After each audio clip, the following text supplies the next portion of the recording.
In this video, we will be covering a very funny mechanic in Hall of Trials. I've actually been aware of this for 3 months, I just have been a bit lazy about testing it, but somebody commented something that made me finally go and actually check it. This mechanic is not specific to Reno, it is a general mechanic that applies in any Hall of Trials rotation. No matter who the boss is, no matter what the mechanics are, this will be there. But this is a Reno that I'm using, just so you can see her damage, and we are going to do 2 runs with this Reno, and let's take a look at her damage. So here we are about to enter the break phase.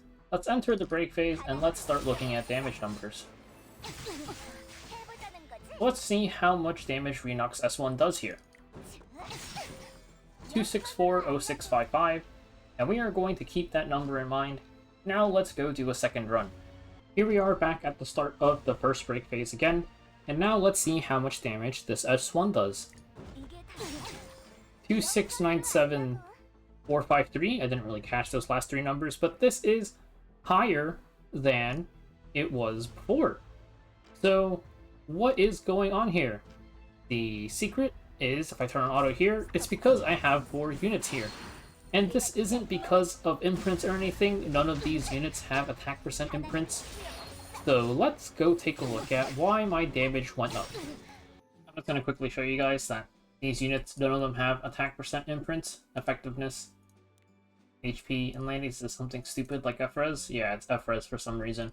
But none of these units have attack percent imprints, so they can't boost Reno's damage. And you're just going to have to trust me that this is the exact same Reno. So what was making her damage go up? It's this line here. Damage dealt increases proportional to the team's CP, which is actually hilarious. I actually don't know if this has always been present in the rework.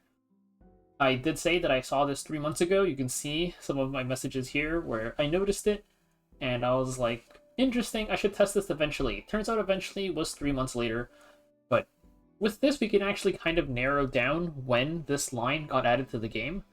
Here in the Hall of Trials playlist, I'm going to scroll down to, because that message was from February 8th, so we can look for the one that says, or the one that February 8th falls into. Very glad that I actually put dates on these for once. So here, let's just go here. You can see damage dealt increases proportional to the team's CP. So it was here on the 8th, and let's go back 1 rotation.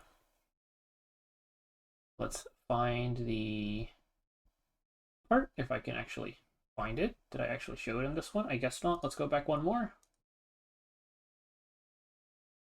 Here we go. It just says Guardian and pets cannot participate. The damage dealt increasing based on CP is not here. So it was, or the line at least, was added to the game in between these 2 rotations. Probably just in the whatever patch that happened after this rotation ended. Or actually before this rotation ended, because this rotation swapped on a Monday. So I actually don't know if this was in the game and it just wasn't listed here, because it could have appeared way back during the first Hall of Trials rework for all we know. It's a bit hard to say, but let's look a bit more at the mechanics of this. So some of you might have heard me talk about this before, but just the way damage modifiers work in Epic 7, some of them are additive, some of them are multiplicative.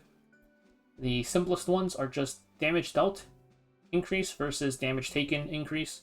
Those are multiplicative, but then if you have a bunch of damage dealt modifiers, they are additive, which means it does a little bit less damage than if they were multiplicative. Here it says the CP increase is damage dealt, which we can't 100% trust because there is another place, Rift, where it says damage dealt, but it's actually damage taken. We can confirm this really easily though, because in the here, the S1s we tested were actually having a massive damage dealt increase. So let's just go in, use our S1 immediately, and see how much damage we do.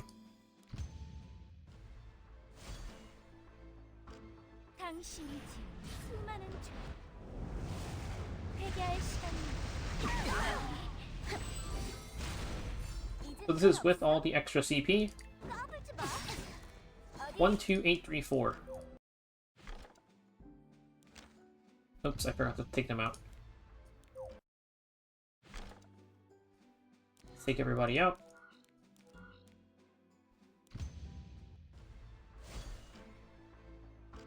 그대에게 내릴 거룩한 시간. 감내하고 만끽하세요. 영광으로 알라고. Now let's S1. 7477. So that is a really, really big damage increase. Which means that, yeah, it probably is just a damage dealt increase modifier, because our jump on the S1, where we go in immediately in S1, went from 7.4k to 12 something k. That is a massive jump. It's like almost twice as much.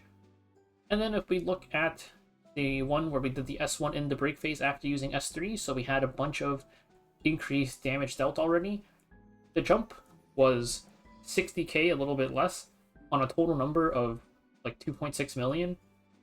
So if we expected the same jump from that 7k to 12k, you'd expect to hit 4 million at least. And since that's not the case, we can confirm that this is literally just a damage dealt increase modifier. Also, how important is this for your score? I'd say it's kind of marginal. Like, we went from having just Reno, right, to having Celine and Mudwig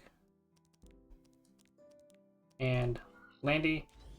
This is an extra 535,000 CP, and typically we are not running literally one unit. Like, your minimum CP should probably be like 100 on these units normally. Or, I mean, 100 is lowballing it. It's probably a bit higher.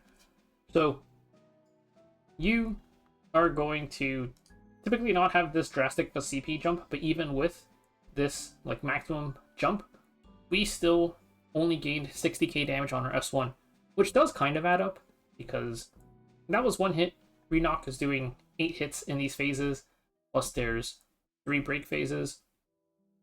And then you do a little bit more damage in the future break phases because the boss takes more damage. So this would still only add up to, I'm guessing, probably between 1 and 2 million, maybe 2 to 3 million if I'm underestimating how much this damage boost is.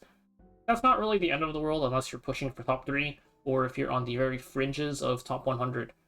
Anybody going for top 5%, it doesn't matter. The interesting part for me is just, sometimes, well, for one, the previous Death Dealer re-rotation had us not having this increased damage dealt, and we had increased damage taken instead, which made increased damage dealt artifacts actually good for once, so maybe something like this would have been a bit more impactful there. And the other funny thing is just sometimes we have rotations like this one, where the stats on some of our units don't really matter. Like here, we just use speed imprints, and we killed them off. But my speed imprints were all fully geared, I think. Who was the other one that I used? I used Watcher Shuri, plus one more speed imprint was not Fire Shuri. Oh god, I can't remember, it's Sid. So my Sid was actually not geared, but my Shuri and my Vildred were geared. So this gave me a slight damage boost over some people who just had them completely ungeared. And in times like this, where our stats don't really matter, you've seen me run stuff like DPS on my healers before. Maybe CP stacking would have been better, though going DPS doors would also increase her CP. So the damage increase might have not just been from, or not might have, it was not just from her dealing damage on her S1s, but also from her having more CP and increasing our overall team's damage. I think this is just really, really funny that CP is an actual meaningful stat for once, not just for, like, World Boss. Having more CP actually does increase your damage dealt, even if only a little bit. So, to summarize, it's just gear gap.